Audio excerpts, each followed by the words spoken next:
Alright, so today's video, I thought I would talk about the time, the time I scared one of my exes. This will be a short, sweet video. I know I said I'd always do one take. In my last video it was edited, but I said I'd stay true to myself, and here's a one take, no matter the mess ups, no matter what. So this happened in 2017. Yes, 2017. Me and someone I was dating at the time. I had just gotten out. I had just picked them up from work. I just got off of work, and I just picked them up from work. And we had gone all the way home, and I remember my mom presented me with this wooden puzzle, and it's not your authentic wooden puzzle. It's a box wooden puzzle, and each separate piece comes apart and comes together to make a box to sit in a base that's supposedly fit into. And you know, I sat there and I was playing around with it, and I remember the person that I was dating at the time, or I was admiring it. I wasn't playing around with it, I was admiring it first.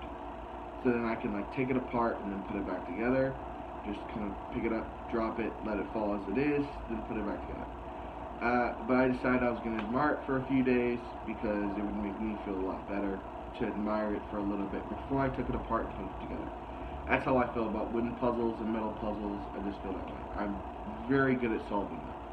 So I go to the next day or the next few weeks, go on, I'm sitting there admiring it, and then I have like the day that I want to solve the puzzle. And I want to be able to take it apart and look at all the pieces and then put it back together.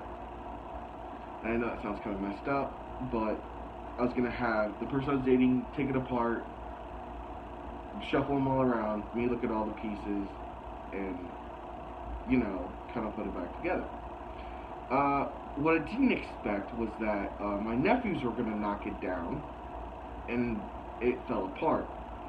And I remember I went and I remember I hear screaming because I just got off work. I just picked the person I was dating up from work, and we were driving back home.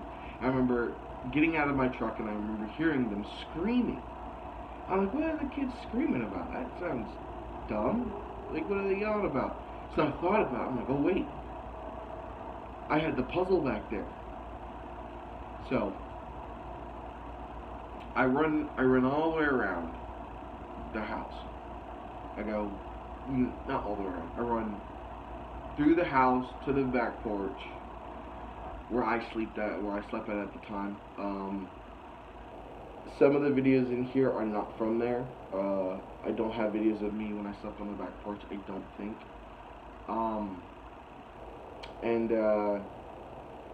I pretty much was in shock because my nephews had knocked the puzzle off, and we're trying to find a way to put it back together, which I thought was nice of them, you know. But they're young, really, really young. They were between the ages of 1 and 4. Like 1 and 4 was like their age group. 1 and 5. 5, yeah, 1 and 5 was their age group, and they're panicking and they're like screaming. And when I get back there and I ask what happened, and they're like saying Jaden or my nephew was like, he had knocked it off.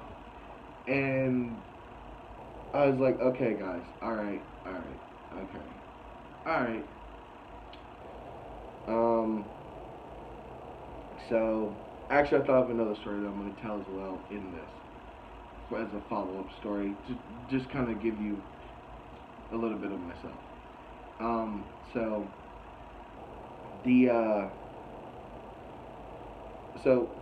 I told him, don't worry about it. Don't worry about the puzzle. I said the puzzle was meant to be taken apart and put back together in a certain way.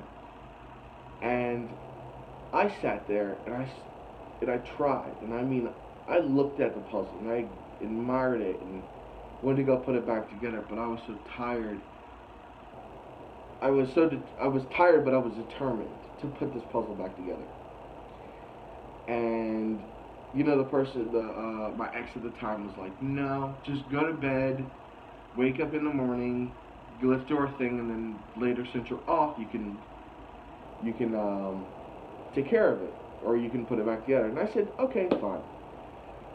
So we go to bed, and around 6:13, I believe that is the exact time. At 6:13 in the morning. Now, this is Pacific time, I believe.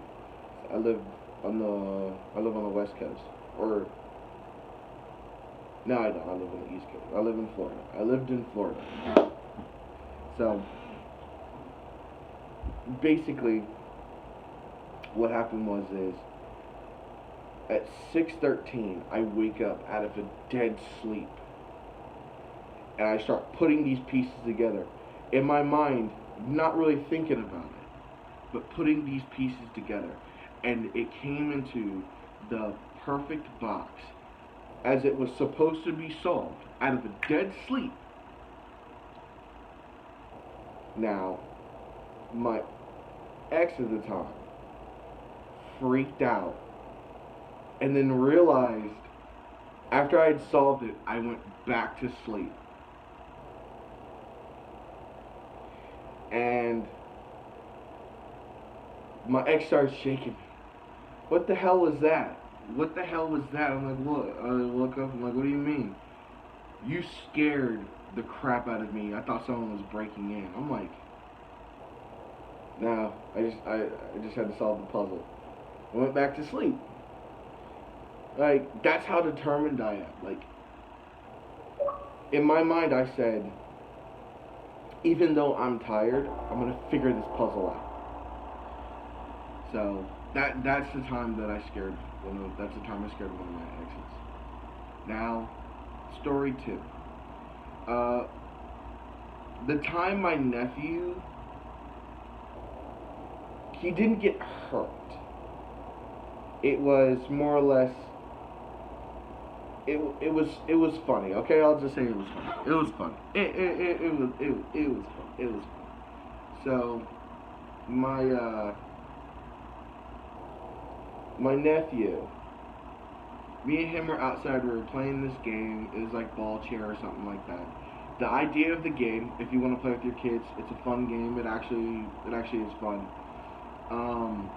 What you do is you take a basketball or a small ball, it doesn't matter, and you get like a 4-legged chair that you can fit the ball underneath all 4 ways. Now, back when I was younger, that's actually how I practiced to dribble. That's how I practiced to dribble a ball. Everyone was always like, oh yeah, you should sit on the chair and bounce the ball in between your legs. No, that's not how I do it. I took the basketball and I would bounce it underneath a chair, back and forth, so I wouldn't be able to look down at a ball when I was younger. That's how I played basketball. I would just underneath the thing. So I thought of a little fun game with my nephew, and he's the one who named it. He named it ball chair, or chair ball. And basically the premise of it was to get past your opponent and get it underneath the chair. You can get it underneath the chair from the front or from the side. But the person can block the ball. They can either hit the ball or your arm, or they can catch the ball in any sort of way, shape, or form. It's kind of like, but they're defending around this chair. You can throw it through all 4 sides, but they have to defend against this chair.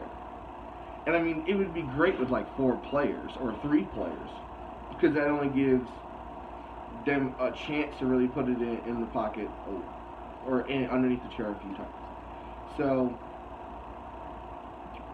my nephew gets mad, and we are using this little ball, and he throws it over the house.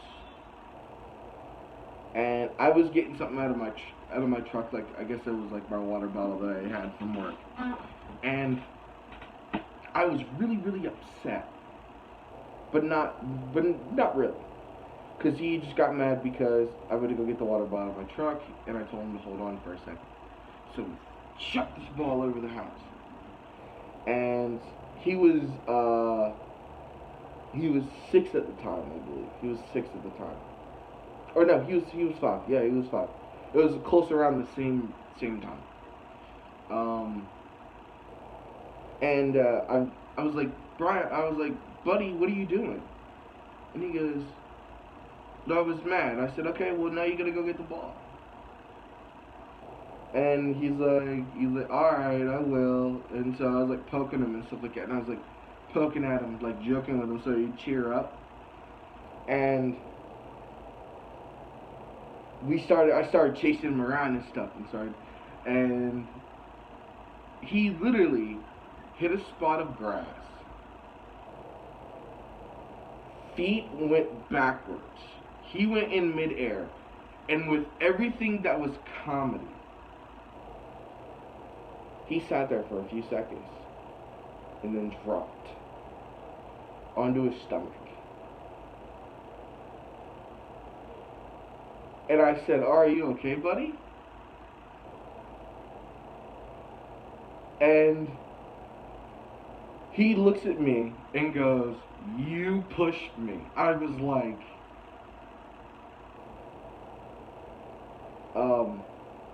excuse me? He goes, you pushed me. I go, I didn't touch you. You slipped. And he was super convinced that I pushed him. Like, he was super convinced I pushed him. And I told him, I said, buddy, didn't you feel your legs go out from under you? He goes, you pushed and tripped me. I go, I didn't touch you. He goes, yeah, you did. I said, do you think I'd push and trip you on purpose? He goes, no. I said, okay then. Why would you think I'd do that? He goes, I don't know. I said, okay. You have to still go get the ball though. It's still on the other side of the building, or of the house. I said, never mind. You go sit on the chair, I'll go grab the ball. So I went around to go grab the ball.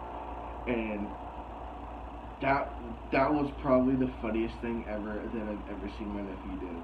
Like, literally to see him run and his legs just go yoink and him just go flat in midair and then drop.